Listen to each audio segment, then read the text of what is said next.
Quick reality check: you probably won't survive this one without clutching your seat. Because what starts as a routine traffic stop spins into something straight out of a political thriller. So, before you get comfortable, take a moment to like the video and subscribe, but only if you genuinely enjoy what I do here. And let me know down in the comments where you're watching from and what time it is on your clock right now.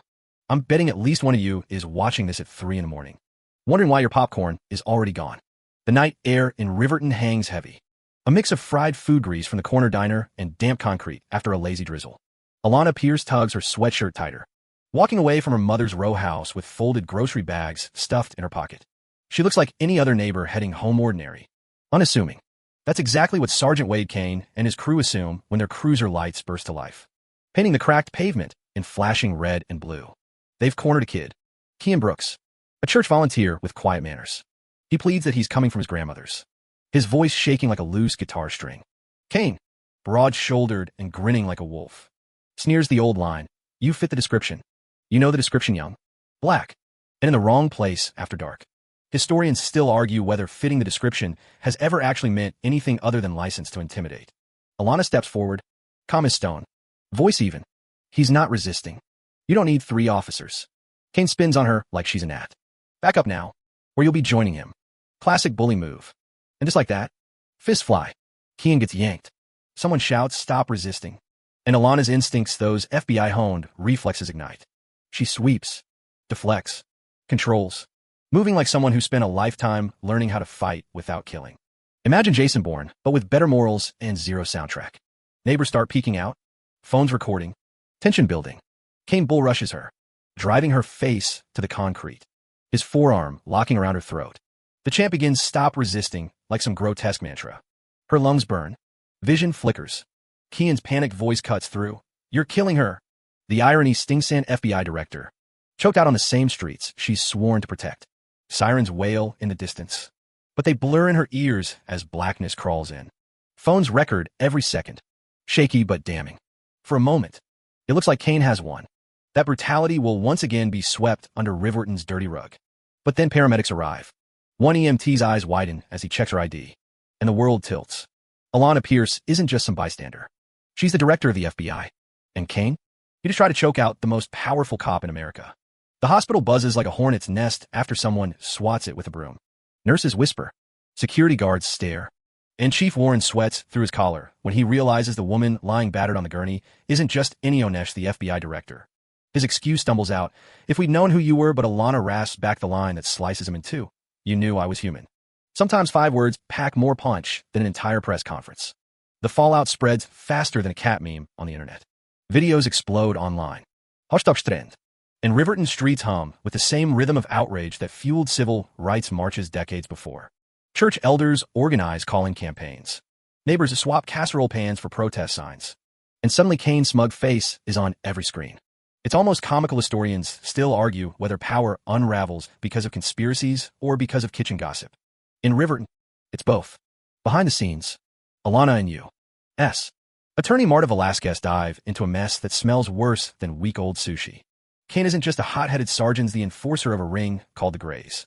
Overtime fraud, stolen evidence funneled to cartels, protection rackets bleeding small business assets like someone mixed a mobster's playbook with a police manual. And the missing body cam footage? Proof the cover-up isn't just sloppy, it's systematic. That's when Officer Blake Hoyt, a rookie with conscience still intact, nervously approaches Alana in a diner parking lot. Baseball cap pulled low like a kid sneaking out after curfew. He spills what he knows. Poker nights at Lieutenant Darlow's house, where cops brag about beating suspects like it's some twisted sport. The man shakes so hard he nearly drops his coffee. But when Alana asks if he'll wear a wire, his answer steadies. For that kid. For everyone they've hurt. Brave doesn't even begin to cover it. Thursday night. The Wire captures everything. Kane bragging about broken bones.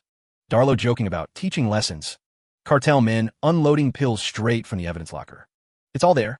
Every word preserved like fossils in digital amber. When the FBI raids the warehouse, it looks like Riverton's finally free. Neighbors weep in church basements as Ethan Cho's radio show plays the names of arrested officers. And Ruth Pierce, Alana's mother, clutches hands with elders who marched half a century ago. Hope tastes real for the first time in decades. But just when victory feels certain, the gray machine bites back. The main evidence drive disappears from a locked room. Hoyt turns up suicided, and doctored footage paints Alana as the aggressor. Public opinion twists, overnight half the city chanting for reform, the other half calling her a tyrant. And if that weren't enough, her childhood home goes up in flames, memories turning to ash as neighbors pull Ruth out just in time. In the orange glow of the fire, Alana's jaw sets. They've declared war, and she's not backing down. Not now. Not ever. Morning comes with smoke still hanging over Riverton like a bad dream. The Pierce home is a skeleton. Windows blown out, rafters smoldering, family history gone in one cruel blaze. Ruth sits wrapped in a floral shawl, eyes fixed on the ruin, but her voice doesn't waver when she tells Alana, hiding never saved anyone in this town. That's the moment Alana decides the Grays won't just fall. They'll collapse, so hard historians still argue centuries later whether it was courage or sheer stubbornness that brought them down. The church basement transforms into a war room. Marta drafts warrants. Judge combs property records. Étant prêts exposés. And Ruth rallies elders with the precision of a choir director. The plan? Freeze pensions. Seize dirty assets. And force Kane into making mistakes. When he shows up in a parking garage, baton swinging, Alana meets him head-on. The fight is brutal elbows. Throws. A chokehold attempt déjà vu this time. Kane crashes to the concrete, confessing with pride that he's owned Riverton for 20 years. Too bad Ethan and Judge record every word. Kane's empire collapses right there on an oil-stained floor. His own voice sealing the coffin. The courthouse later buzzes like it hasn't in decades. Seniors fill the benches in their Sunday best. Kian sits taller than ever. And Ruth clasps her Bible like a sword of truth. Kane, shackled in orange, listens as charges thunder down racketeering, trafficking, intimidation, falsified evidence. Even the union boss Darlow can't wriggle free. And when the consent decree passes, it flips Riverton upside down. Chokeholds banned. Oversight handed to elders. Body cam tampering a felony. Imagine your grandma, with subpoena power it's equal parts terrifying and perfect. Weeks later, sunlight streams through Ruth's rebuilt kitchen while neighbors paint trim. Hammer beams. And spoon potato salad on a paper plates. The Blake Hoyt Memorial Scholarship launches. Kian interns at the U.S. Attorney's office. And laughter drifts down streets, once thick with fear. At church, a new wall rises photos of every life lost to police violence.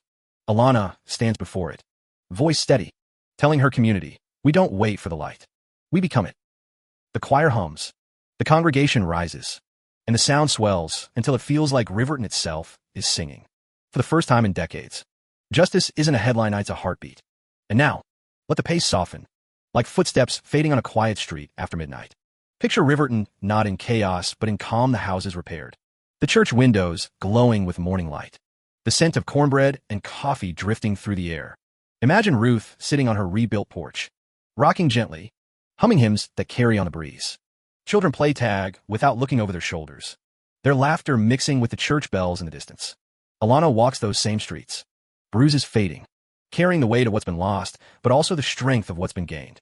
Every face she passes neighbors, shopkeepers, students reminds her that her fight wasn't for titles or power. It was for them, for all the people who deserve to live without fear under the same stars that watched over every other city. Close your eyes for a moment and let that image settle.